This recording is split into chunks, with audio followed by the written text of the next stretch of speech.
how would you describe your leadership style? And is that something that came from, watching your dad? Is that, what's your style and where did that come to?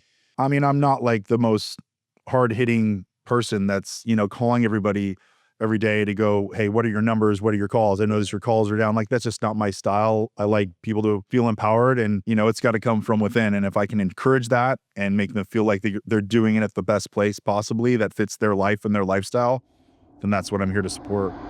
Imagine having direct access to someone who's navigated life's toughest terrains and come out stronger. Someone who's been there, done that, and can guide you with empathy, experience, and honesty. This isn't just advice. It's a lifeline, a strategy session, a chance to learn from my journey so you can accelerate yours. Without the ability to be self-aware and introspective, the ability for you to get to where you want to go, nearly impossible.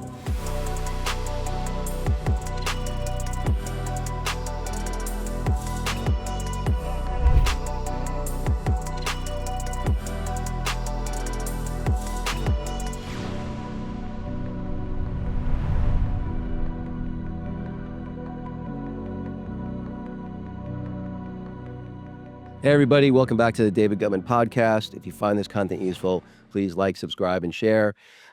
Really interesting guest today, David Temko. So you're the CEO and founder of C2 Financial? Correct. So did you always know you wanted to be an entrepreneur? Like growing up, did you have, what did your folks do? Maybe siblings? What gave you the entrepreneurial bug in the first place? Yeah, I grew up in a very entrepreneurial family. My parents met in Santa Cruz. My dad was running a t-shirt shop, and my mom had some salons that she was running and building some houses in Aptos. She was, going pretty hard and doing her thing, and my dad was attracted to that. He was a bum, pretty much, just trying to sell some shirts at a shop that he had, and that evolved. And when they got together and realized that they wanted to have a family, they moved down to San Diego, and my pops got into real estate, and that evolved into the mortgage side of things. And so I kind of grew up with it around the dinner table. We come home from school and, first thing we talk about, like, what was the best thing that happened today? The worst thing that happened today? What'd you learn? And we just kind of go around the table and talk about, different kind of ideas and stuff like that. So it kind of started there. Well, so who came up? I love that, by the way. Best thing that happened, worst thing that happened, what'd you learn? Was that your mom's idea, your dad's idea? Where did that come from? I think it was my dad, Yeah. just to kind of stir some conversation out of kids that don't really want to share anything or eat anything they want, at the dinner table. So it was a good way. I actually do it now with friends when we take trips. It's just a way to kind of reflect on the day. 24 hours can go by pretty quick. So it's kind of like, just a way to spark some conversation. Well, and it also maybe find a little bit of gratitude in every day too, right? Absolutely. Yeah. Absolutely. So now you look pretty athletic. You play sports growing up? I grew up surfing. I mean, all the sports when I was young. Played ice hockey growing up in San Diego, actually. Surprisingly, there's an ice rink in the UTC Mall in La Jolla. Did that, but skates get a little expensive when you're going like a half size every couple of months. So got out of that, and then I got into surfing, and I played lacrosse in high school. So grew up surfing, playing lacrosse, and that's what I still do. I still surf, I golf, I hunt, and I fish, and I hit the gym. Okay. Yeah. And did you have either a coach that was super impactful or a mentor? What did you go to college, by the way? I did. Okay. Chico State, Harvard of the Okay. West. So. There you go. My dad was my best friend and greatest mentor, and he, That's nice. always encouraged us to go away to college and, be entrepreneurial and, always have a year's worth of savings in the bank account, because no matter what you end up doing, if it doesn't work out, you can figure it out, how to land on your feet within a year. And that's kind of instilled in us. So what was the first, sort of entrepreneurial, endeavor that you pursued? I surprisingly, I went around the world and I had an idea to start a backpacking bus line, and I was gung-ho to because I did it in New Zealand. It was really cool. It was called the Kiwi Experience.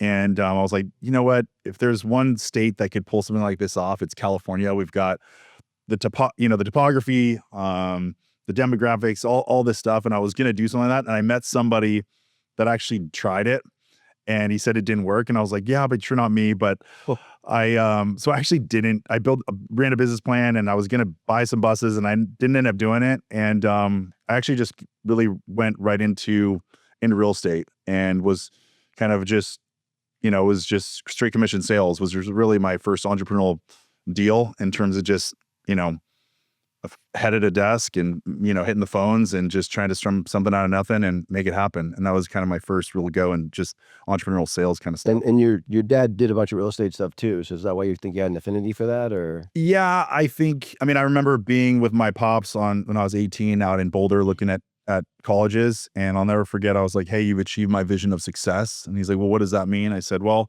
you met a beautiful woman, you have a great family, you're entrepreneurial, you have a business that gives you the money and the time and you have the friends to really enjoy it all." And I felt like that was really what my goal I identified at a really early age was what I wanted to achieve. And he did it that way. And I figured I'd, follow those footsteps. And so, C2 Financial, where did that idea come from? And, was that the first business that you started from scratch? Yeah. So I'm the first to admit that it was certainly something that was a business that was pioneered by my family, by my dad and another gentleman. I grew up in the business, and I'll never forget, I meet up with my pops and all his buddies every Tuesday. It was a Tuesday night out crew. It was kind of like my mini board of directors. They were all successful guys, whether they were doctors, attorneys, real estate guys. One guy had an appraisal company, whatever it was. I'd meet up with those guys whenever I was in town from college or after I graduated college. And I remember I graduated in college in 2007. So great time to come out of college. Hey. And I'll never forget, I was there and I see my dad like pulling his hair out of his head going, "Holy shit, this market's just completely blown up." Yeah. And I remember seeing my dad's best friend, who's a commercial real estate guy, just kind of steady Eddie, "Hey, I'll have another beer." And I could see his demeanor, and I was like, that's what I got to do.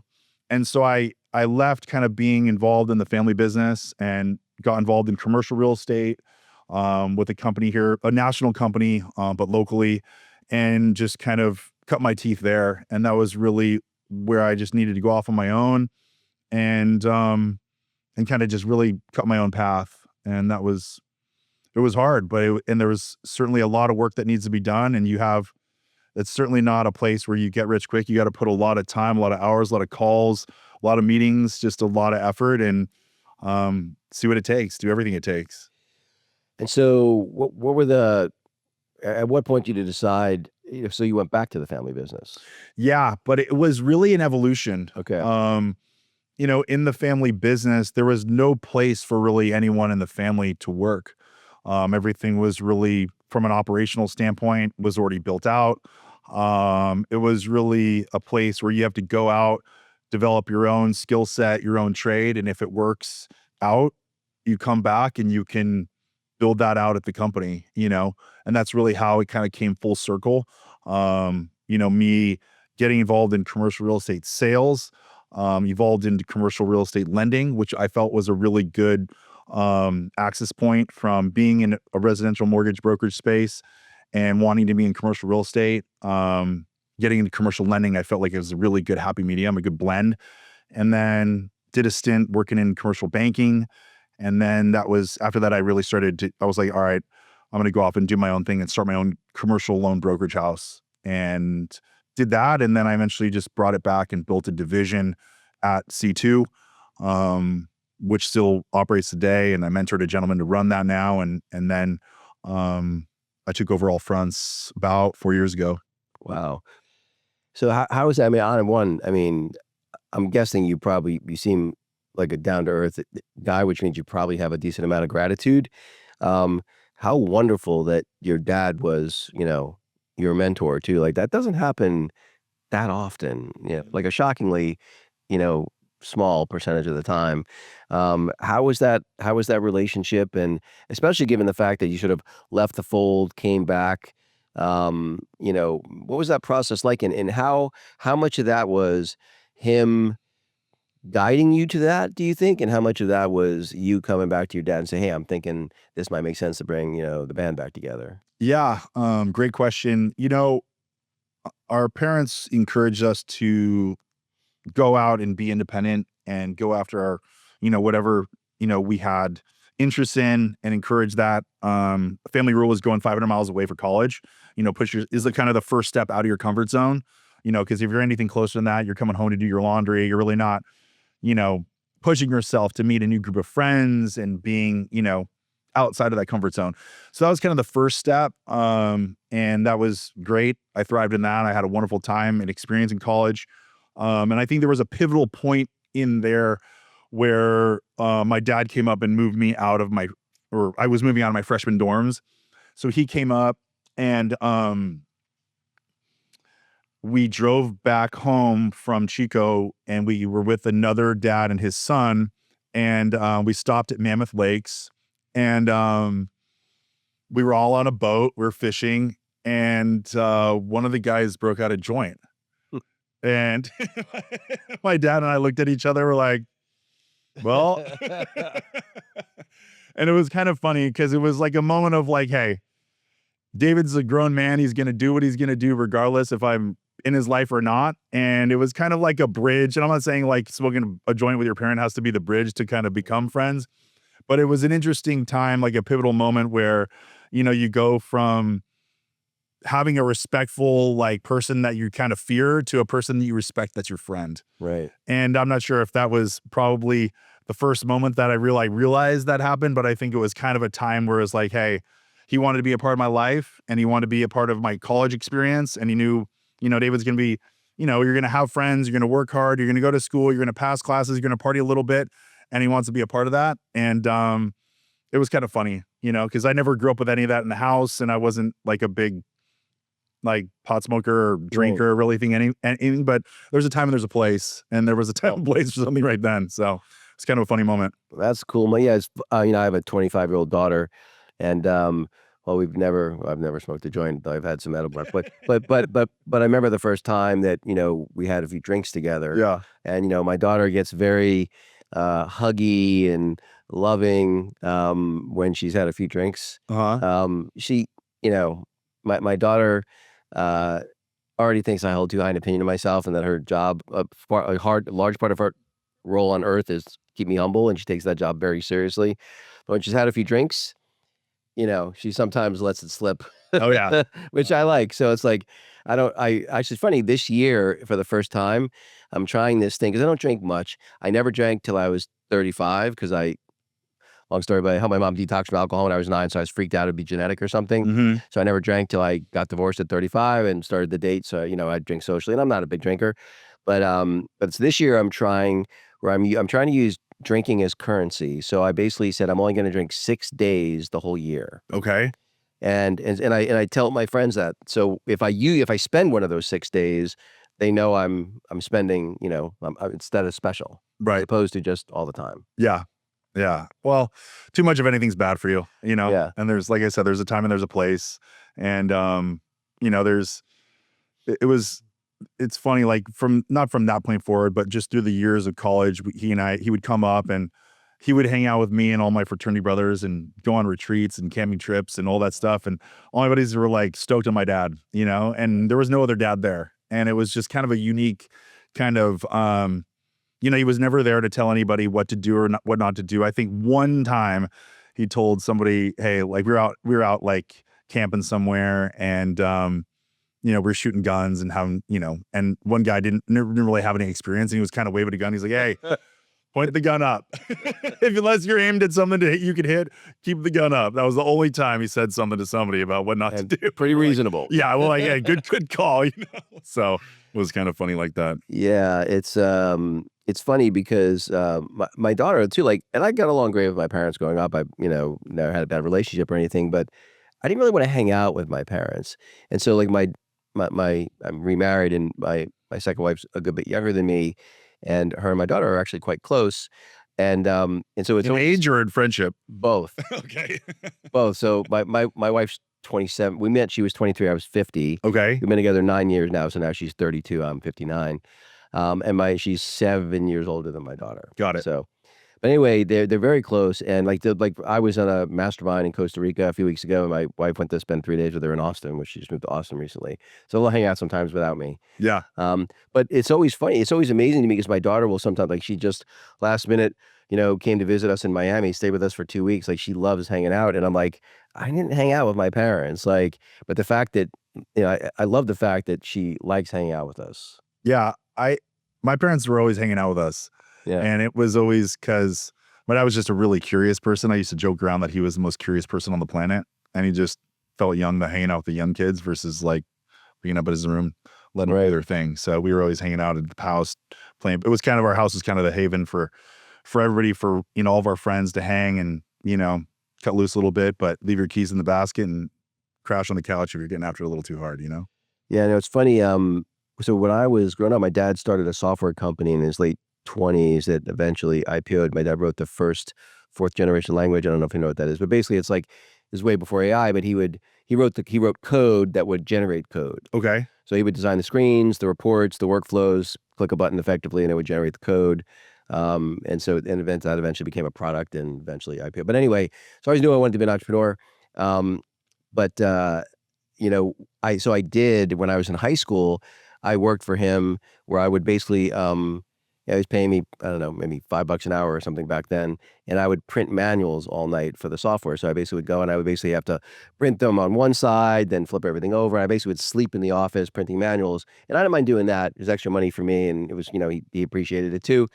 But then when I actually worked for him, I think during the summer, like a more of a regular job, like I hated being the boss's son, because it was like there was no amount of good I could do that I would really get credit. That's how I felt anyway, right? So it's interesting it made perfect sense to me that you would leave, go out and do stuff on your own, and then come back once you sort of had something that's, something to show for it, if you will. Yeah, no, totally. And I remember working for the business. There was a job I did, and it was like a summer job. I came home from college and did it, and it was a branch compliance auditor. And I was like, this is shit. Here I am, the owner's son's henchman, like the owner's henchman's son coming out to make sure that the branches are in compliance. Right. So I changed the name. I was like, I'm a satellite branch liaison, and so I cruise around California. This is way before maps on phones. I'd put some type of program where I'd put all the addresses in and figure out which way to go for, how to hit them all on one route. And then I'd have like a MapQuest, a Garmin, like a Garmin thing. And I would be, that's the first person I'd talk to in the morning. They'd come up and tell you where to drive. You're waiting for them to say, hey, you look good in this shirt today, but it never happened. So you're on the road and doing your thing. And that was, a job that I was like, this sucks doing for pops, but that's the way it goes. So, well, so you have your lending arm that you basically bring in-house to the company. Talk about that conversation with your dad, and kind of like how that decision was made. Was there a succession planning conversation like, hey, bring this in-house, let's spend some, or was it just it kind of fell into place over time?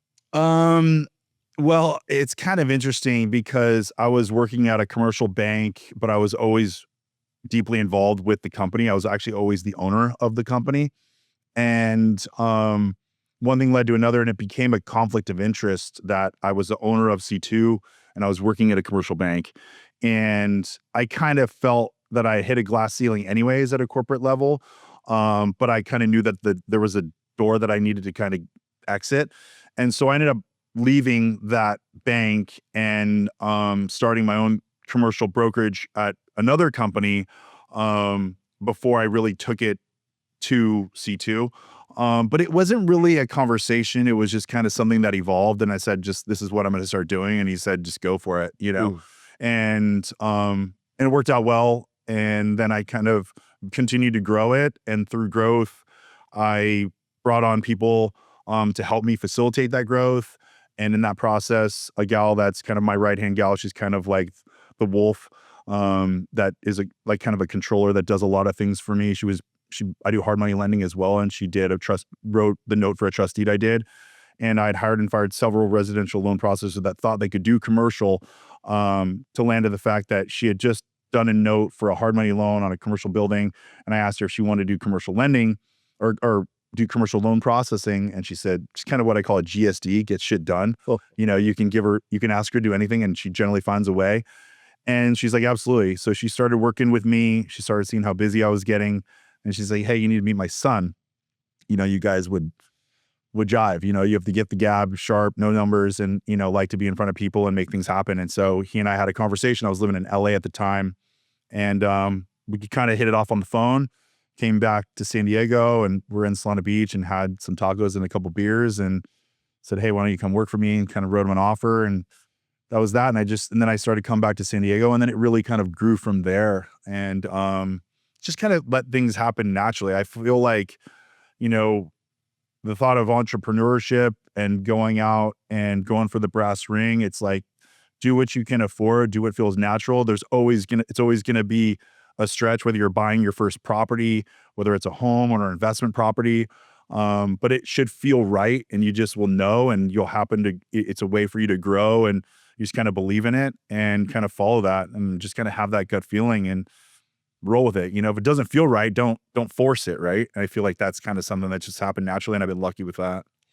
So how many people does C2 have total? What's the We're about 1,100 loan officers. Wow. And we're in 43 states. We have 32 corporate staff, half of which are based here in San Diego and in Del Mar, and the other half are spread out, throughout the nation, just because they started here and for one reason or another moved, and we thought they were great people and they did great work, and so we kept them, and that's just the way it goes. And how would you describe your leadership style, and is that something that came from watching your dad? Is that what's your style, and where did that come to? You know, I never really grew up seeing my dad as like some crazy powerful leader. My dad was just a very down to earth guy and a very curious guy, and just knew how to connect with people on like a deeper level. And I think that that's through life experience. I remember something happened when I was young as well. I was done with college, and I decided that I was going to move to Australia for a month or for 3 months, and told my dad. He's like, I think it's a great time and idea for you to travel, but a bad idea to just go to Australia when you can get one of those around the world tickets. And so I kind of set off and was gone for a year and 3 days, went to 20 countries and made friends all over the world. And it's just that life experience that allows you to kind of connect with a lot of different people in a lot of different ways. I think that's really helpful in terms of how you can lead, because it's about connection, and then you build a community around those connections. And I think that's really what I like to do, and make it a lifestyle, make people feel comfortable in a place to do what they want to do, and push them and what they're doing is part of something greater that makes everything that they do impact their lives, but the lives that they touch and the people around them and the organization that they're part of. And that's just kind of a low-key way of doing it, I think. Kind of sounds like a kind of a servant leadership style. Would you say that's a fair description? Yeah. I mean, I'm not like the most hard-hitting person that's, calling everybody every day to go, hey, what are your numbers? What are your calls? I notice your calls are down. Like, that's just not my style. I like people to feel empowered, and, it's got to come from within. And if I can encourage that and make them feel like they're doing it at the best place possibly that fits their life and their lifestyle, then that's what I'm here to support.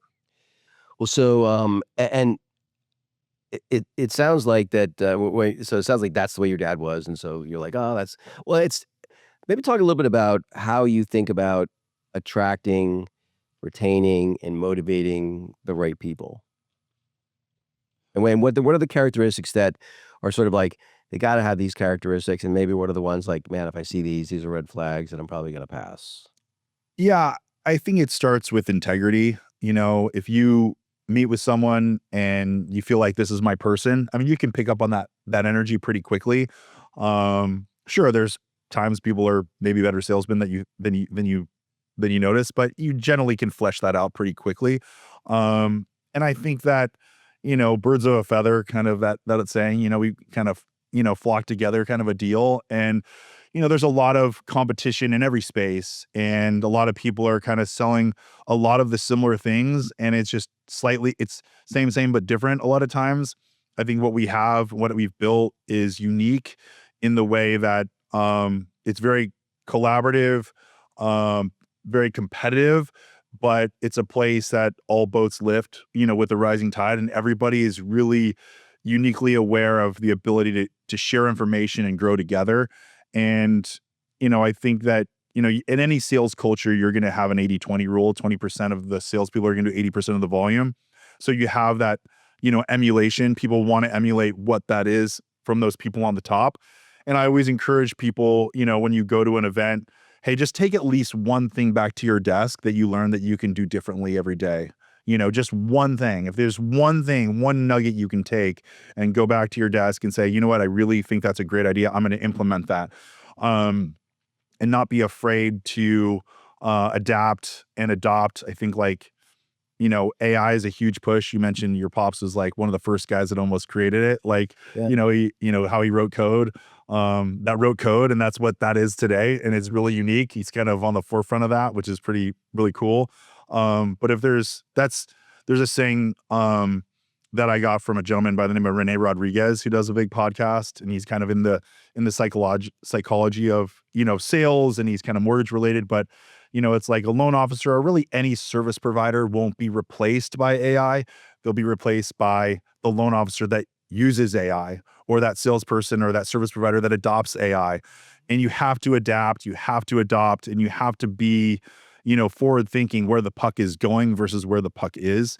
And I think that's extremely important, especially if it's hard to teach old dogs new tricks, but if you're not, you will be antiquated, you will be out, and you will be replaced. And if somebody's willing to invest in AI that's going to benefit you and your business, then don't shine an eye to it. Be open to it and embrace it and grow with it. And I think that's something that we all have to do as that's the era that we're in today. So. And Naval Ravikant says something very similar, where he's like, yeah, AI is not going to replace it. It's the people that master AI that are going to replace that are going to take your job. Yeah, for sure.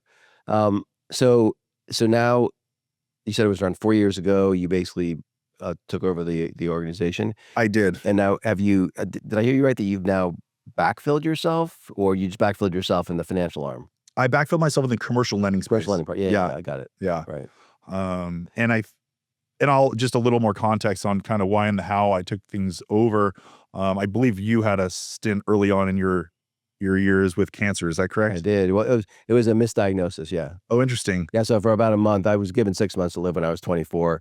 And so for about a month, I genuinely thought I'd be dead in 6 months. I just got accepted in a warden, and they were telling me I would be dead before I enrolled in the fall. Crazy. Yeah. What was that like? Honestly, one of the best things that ever happened to me. Yeah. It's funny. The most common question I would get asked about it was, did you see the doctors? They never even looked at the CT scan, is what I realized, right? So they were, now in their defense, there'd only been 2 medically documented cases of what I had. It was so rare that, it's slightly understandable, still sloppy, but slightly understandable. I was like, I wasn't worried about suing anyone. I was pretty happy I wasn't going to be dead. But most people, when you face your mortality, you're 75, 80, even if you want to make some change, there's not much, runway left. For me, I had my whole adult life ahead of me. And it did change me fundamentally as a person. So I wasn't a bad guy, but I became a much better guy. Yeah. I mean, to be told that you only have 6 months to live, I mean, what was the first thing you wanted to go out and do? After it happened? I mean, when a doctor tells you you have 6 months to live, you're like, I mean, that's and from a misdiagnosis. I mean, I know you're interviewing me, but I'm just so curious. I'm happy to. I actually like it when there's more back and forth, to be honest.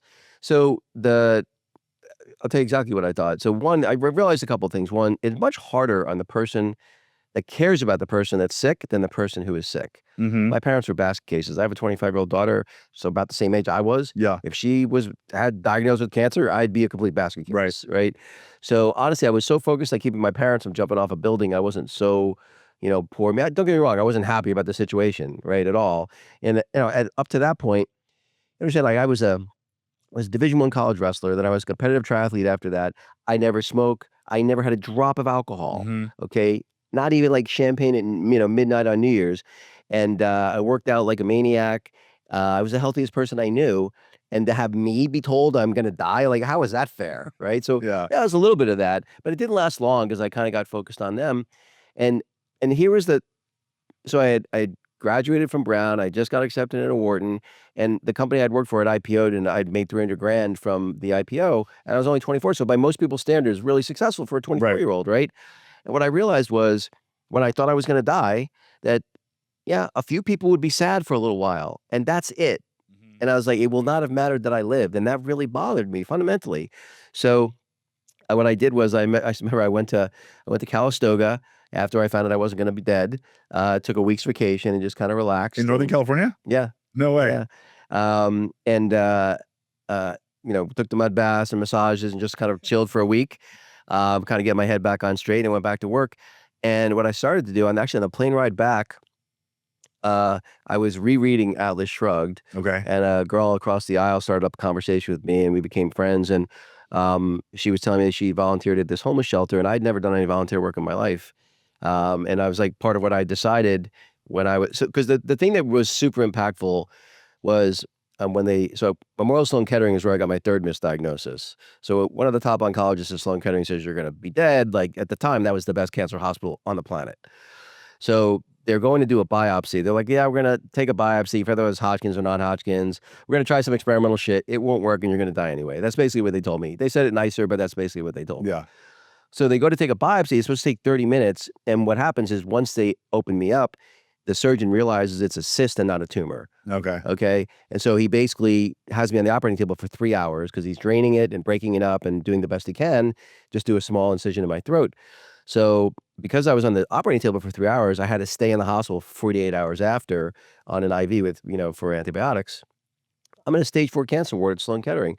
Everyone around me is dying. Yeah. The guy in the bed next to me just had his leg amputated who had bone cancer. The guy in the room next to me had his lung removed. He had lung cancer, and I'm going to be fine. Mm-hmm. So it's like the worst survivor's guilt you can imagine.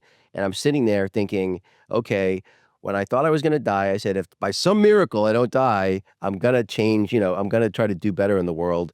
And so I was just looking for every opportunity I could. So I met this girl, started volunteering, and honestly, at that point in my life, I became a servant leader without, I think, entirely realizing it.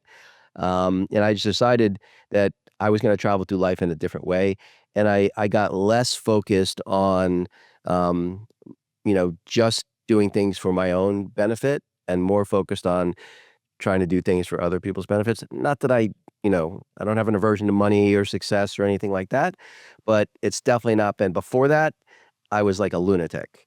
I mean, it wasn't just I had to get things done. They had to get done by a certain age, or I was a failure. I don't think I could even be friends with that version of myself. I was a lunatic. So this person is much more laid back. Yeah, I get there's a common thread with several of our top producers at the company that kind of live by a book called The Go Giver. Okay. And it's, you know, it's kind of that servant mentality in terms of like you give everything in service, you know, and it's never in for anything in return, you Right. know, and that's like the gift of giving, you know, and they live by that. And and I see their success with it, you know, and how they run their business and how they live their lives. And it's pretty special. And the reason I bring that up, and I'll kind of circle back to kind of how 4 years ago I took over the company. My dad was diagnosed with cancer, and he caught it a little late. I think he was on the golf course and taking a leak, and his buddy's like, "Hey, you're trying to, you know, you're going to the bathroom quite a bit when, you know, while we're on the course out here. Maybe you should get checked out." And I think it was a little late. He got diagnosed with prostate cancer, which is pretty common in Ashkenazi Jews, apparently. It's like 95% get that, and that's my dad's side. And so he got diagnosed. Sure enough, he did have some prostate cancer, did chemo, all that stuff, got it, kind of nipped it, but I think he caught it a little bit late. And then COVID hit, was traveling, and I had a funny feeling about this trip. It was right at the very beginning of COVID when it was like, it was only in China and we never thought it was going to come here. But he was pretty susceptible. He and I were out in Europe. We're skiing and with my mom and my dad in Austria. I have a good friend from Liechtenstein, so we used to go out there every year and meet up at a spot and do that. They had a wedding in South Africa, and on the way back, they were going through London because we have some family there. And I just kind of got a feeling something was going to happen. And when he got back, he came down with COVID, and it just hit him really hard, and ended up battling out of a coma for 34 days. Wow. He was in a coma for 34 days. He made it out of that. And I think over that process, trying to save his life from coming out of that the cancer kind of started to roar back. And when he came out of that coma, we got him for another year, and then he passed. And really at that time, it was like within 2 weeks of that happening, I was on stage leading the company. So it was a pretty unique situation that had happened. Um, and, a calling really. So I mean, again, if you want to talk about it, I totally understand, but that has to be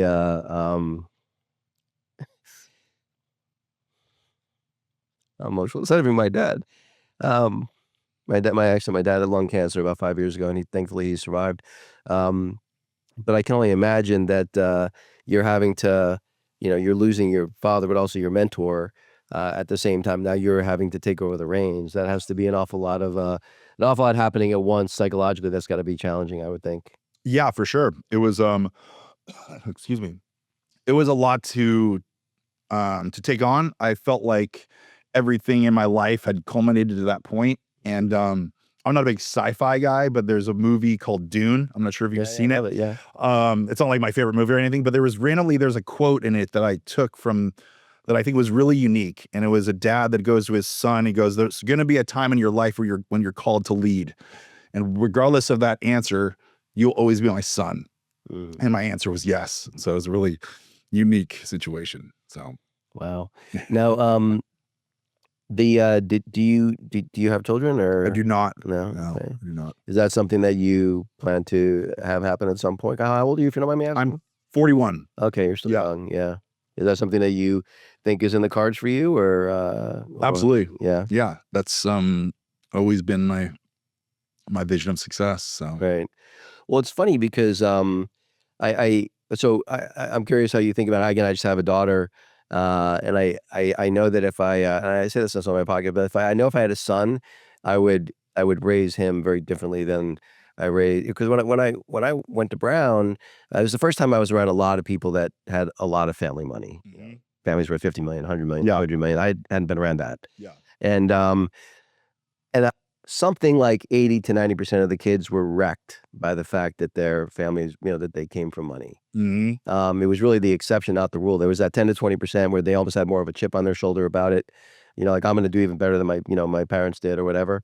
But they were the exception. A lot of them were just, oh, it's our, I think Shaq, was Killing Neal says something funny. It's like, it's not, you're not rich, I'm rich. Yeah, oh yeah. Yeah. I saw that the other day. He said that to his son. He's like, Yeah. they put him in his place. And not only that, but like, and that's really true. Like, and same thing for me. Like, the reason I didn't want to work for my dad was I felt like I wanted to feel like I had done something myself, and even if I could have done it, I just wouldn't have felt the same sense of accomplishment if my dad had handed it to me, especially early in my career. Right. And so I'm curious how you think about, when you do have children, son or a daughter. Have you thought about much about, because obviously you had a great relationship with your dad. I'm assuming you probably had a pretty good relationship with your mom as well. Oh yeah. Kind of, how you think about that, or is it you're like, oh, I'll figure that out when it happens? I think there was some interesting kind of things that looking back that I remember. My parents never fought any of my own battles. I remember, like there was parents of kids that I grew up with, and if, we got into a little fight in the jungle gym, they'd come and like yell at you and like, you're like, dude, I'm wrestling with like, what, my parents were never like that. I always, dealt with my own battles, and I think that kind of encouraged me to like, you got to go out and fight your own way and cut your own path, and no one can do it for you. And I agree, like, those growing up like, I wasn't that way, like the people that you grew up with in Brown. I went to, we were never like an Ivy League family. My dad was from the East Coast, but he thought those pedigrees were a bunch of bullshit. And West Coast really doesn't give a fuck as much about that. And, that's really about, if you're trying to get on Wall Street or try to get some big firm or something like that, it's all about that kind of blue-blooded stuff. And that just wasn't our style. And it was kind of like a go out and earn it kind of situation. And I think that was kind of always instilled in us. Like you kind of, like I mentioned, my kind of path, my younger sister, who works with me now, as our chief marketing officer, she, came back to San Diego from going to school in Northeastern, in Boston, same school my dad went to. And I My was brother went to Northeastern. really Yeah. great school, Husky, huh? Yeah. I'll never forget. She gets back, and within 2 weeks, I was going up to meet up with my buddies in San Francisco to go to an Oktoberfest, and I said, "Don't unpack your things. Put them in the. Put them in." I had like a old family Chevy Suburban. I put all our stuff in the Suburban. I'm like, I'm driving you to San Francisco. So that's where our younger sister was going to school. And so she went up to San Francisco and immediately got into tech and started working her way, through that career path. And there was times I remember her having a conversation with my dad, or my dad coming to me going, "Hey, she has this opportunity to take this position at this tech company. The pay is going to be shit, whatever." I'm like, we're both like, she's got to do it. You got to get in, it's always, and I feel like those early positions where you're not making shit or you're straight commission, your salary's nothing. It's almost like a master's. It's a master's that you get to learn on someone else's dime, like the commercial brokerage house that I work for, it was commercial sales 101, here's the, here's the reason for the call, the interest generator, the open-ended question, close to the meeting, get the listing, sell the deal, that was the thing. And it was like, I'll never forget that, and those are things that you get from whatever experience it was right out of school that, felt like a kick in the teeth, or a sort of kick to the nuts, whatever you want, however it is. But you do it and you learn, and then that kind of evolves. It's all milestones to get to where you're going. And it's not, as easy as knowing like, this is what I want to be when I grow up, or this is the business I want to start now. Sometimes those things come from different places, and you got to be in the game, success and great things are going to happen resting on your laurels, sitting on the couch, there's things like, oh, you got to be patient, but yeah, you got to be patient, but you got to be in the game, and you got, the opportunities won't come at you unless you have the opportunity to capture them and capitalize on them, and I think success is the axis, the intersection point of hard work, opportunity, and a little bit of luck. Well, I'm curious if so. One of the I think the two hardest things about being a parent, from my point of view, was one, not making it about you. I think there's no more selfish act. Not that that's a bad thing, than being a parent. Like it's you could adopt a kid. No, I want it to be my child. This is my son, my daughter, whatever. And so, not making it about you in an act that's fundamentally selfish, I think, is a little challenging. I think it's a little bit easier, like having a child that's of the other gender. Like if I had a son, I wouldn't force him to wrestle. My dad actually forced me to wrestle. Although actually I'm very grateful for it, to be honest. But if he didn't want to, like, it would bother me a little bit. And again, I might rein myself in, but I'd still have those thoughts. There's no doubt in my mind with my daughter. I don't care. Yeah. I just want her to be happy. And so I think not making it about yourself is challenging. But the other one is, how much suffering do you allow them to experience? Because, part of you does want them to experience any suffering, but then they're not going to be resilient. And there's probably no more important attribute to have than a positive life than being resilient. Because life will eventually kick you in the teeth. For sure. Right? At least a handful of times. Absolutely. If you're lucky. Right? You can count on it. If you're going for what you want, there's gonna be some trials and tribulations. There's gonna be some hard times, and it's that resilience, like you say, and that perseverance to go, hey, that's my goal, and I'll do whatever it takes, with the concept of integrity and doing it the right way, and not, hurting people in the process. But so when you're successful, and you can provide for your kids whatever they want. Like my daughter, she grew up in Lake Forest, Illinois, so she was probably the poorest kid in the richest neighborhood. So like her friends are head coach of the Chicago Bears, CEO of Garrett's Popcorn. Like these are kids she went to high school with, right? They would get brand new Audis and BMWs and Mercedes on their 16th birthday. My daughter got a beat up Honda Civic, which she totaled 2 weeks later. But so have you thought about, so how do you create hardship or resilience when you can provide for your kids in a way that will make it harder for them to experience any suffering and generate resilience? Well, a story comes to mind. I remember growing up here in Encinitas in San Diego, and it was a little community of 100 homes called Pacific Ranch. I used to joke around and call it Pleasantville. And there was a group of kids that I kind of ran with, and we'd BMX and build jumps in the canyon. There was a big 500-acre canyon behind my house. And I can't remember what I was playing with, but there was one of the kids had an older brother, and he was kind of a bully. Cool. And I was playing with something, and he took it. Right. And I was all upset. And I ran into the house. I was like, Dad, you know, Joey took my whatever it was, my skateboard or something like that. Like I want you to come out and, you know, Right. and I mentioned like he never fought any of my battles. He's like, hey, just come over here. Come over here and sit on the couch that like was like looked out the window of the front of the house to where he was and where he had my skateboard. And he's like, just wait here. Right. Just wait. The longer you wait, he'll realize he's not going to get a rise from you. Right. And you go out and you get your skateboard. Right. And it was like, I think that it was kind of an interesting concept of like just working through things smarter than like trying to brunt force just push through and like, or having someone else solve it for you. Yeah. So I thought that was kind of an interesting kind of experience where it's like, you know, I don't know what it was about that, but I just remember that moment or that experience of like kind of when you have opportunities that are challenges, like take a step back and try to calculate, okay, what would be a better way to stay resilient and evolve through it, you know, and then what can I learn from that? And I think there's ways to go about getting through any issues if you calculate and strategize the right way to get there.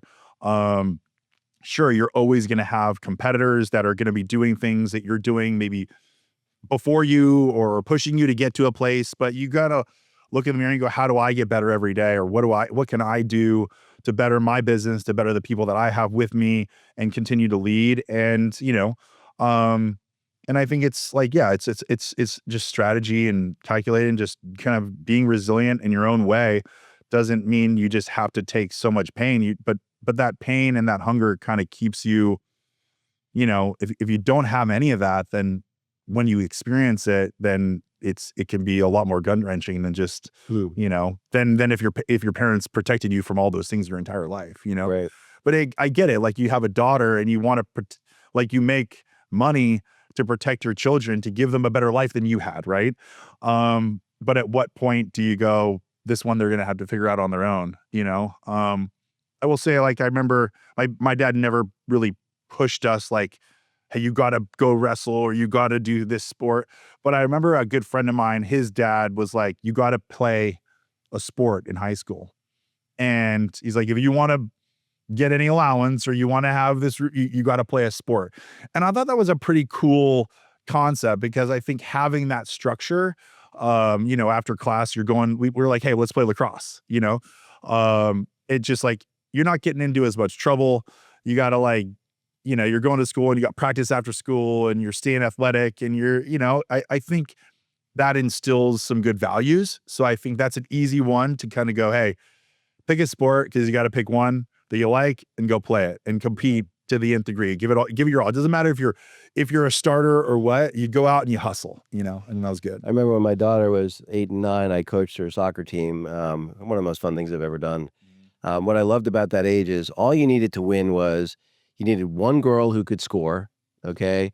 And you just needed everyone else to hustle. Yeah. And if those things were, we won every game. And I remember when because I was a pretty fair soccer player, but my daughter she's not competitive by nature. She's not her nature. She plays hard because she doesn't want to disappoint her coach or she doesn't want to disappoint her teammates, but she doesn't play hard because she wants to win, which is that my brain doesn't work that way, but hers does. But I remember one day is maybe halfway through the first season when I was coaching, she calls me Podge. She's like, Podge, she's like, you know, what do I rank on the girls and the team in terms of, you know, how good I am?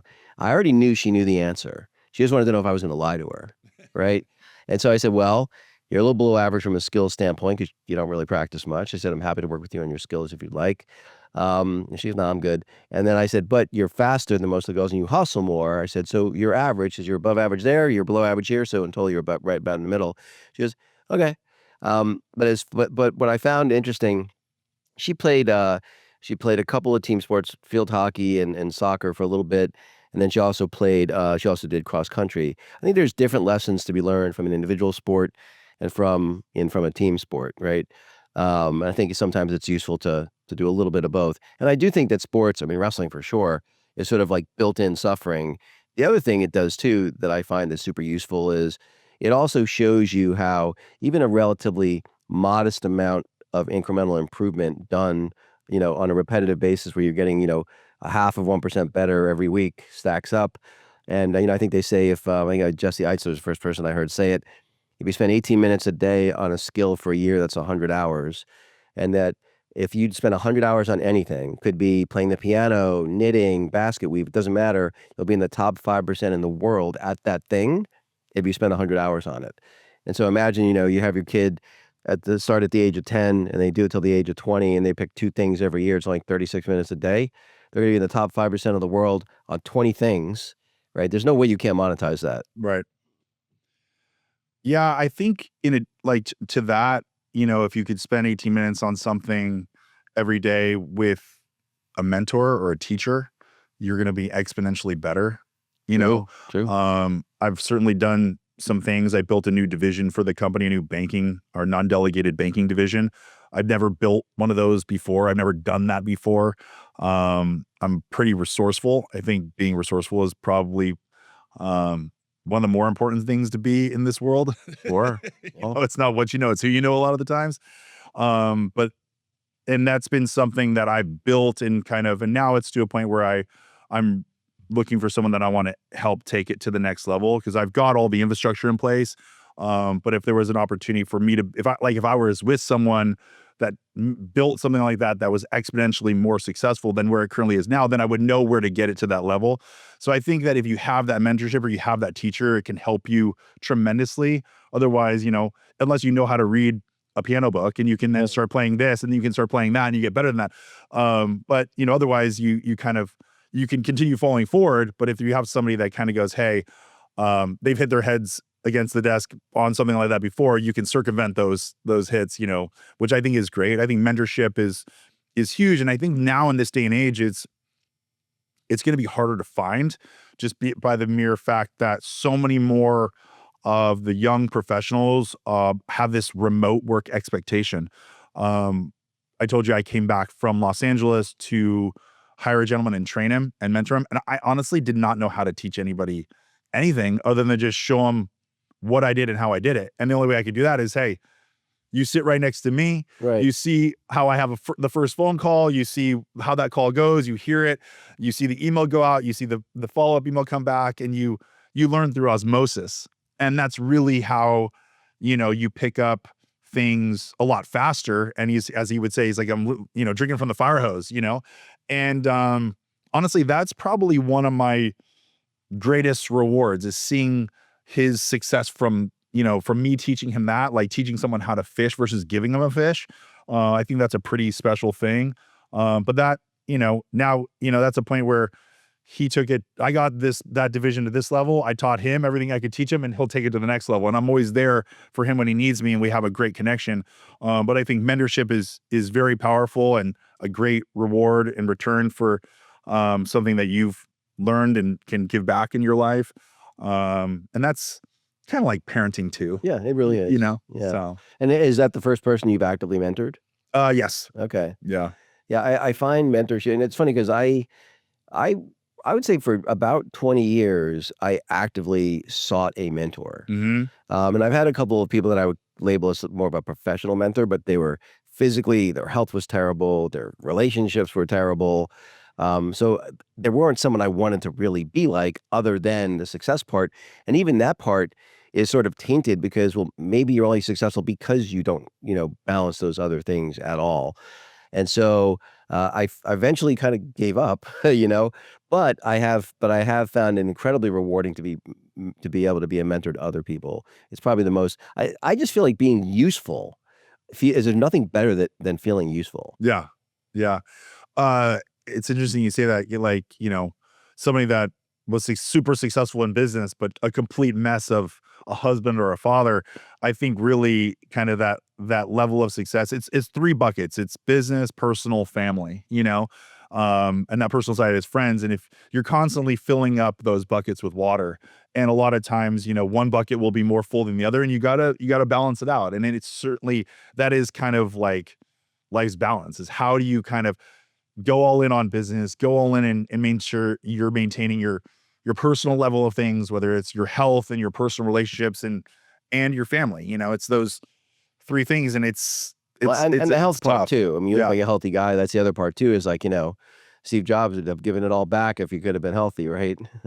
Yeah, absolutely. I mean, I don't know though. He was a pretty interesting guy. He was an interesting guy. I think he if you could ask him now, if you could have created and done everything you did, or not to not have pancreatic cancer, I think you probably would have taken the cancer. Well, I really just meant the money aspect. Yeah. You're totally right. The money, no, I don't think the money was. He would have given all the money back. But you are. I don't even think the fact that if he had to give up Apple, no. He's like, take me. Yeah, totally. Yeah, totally.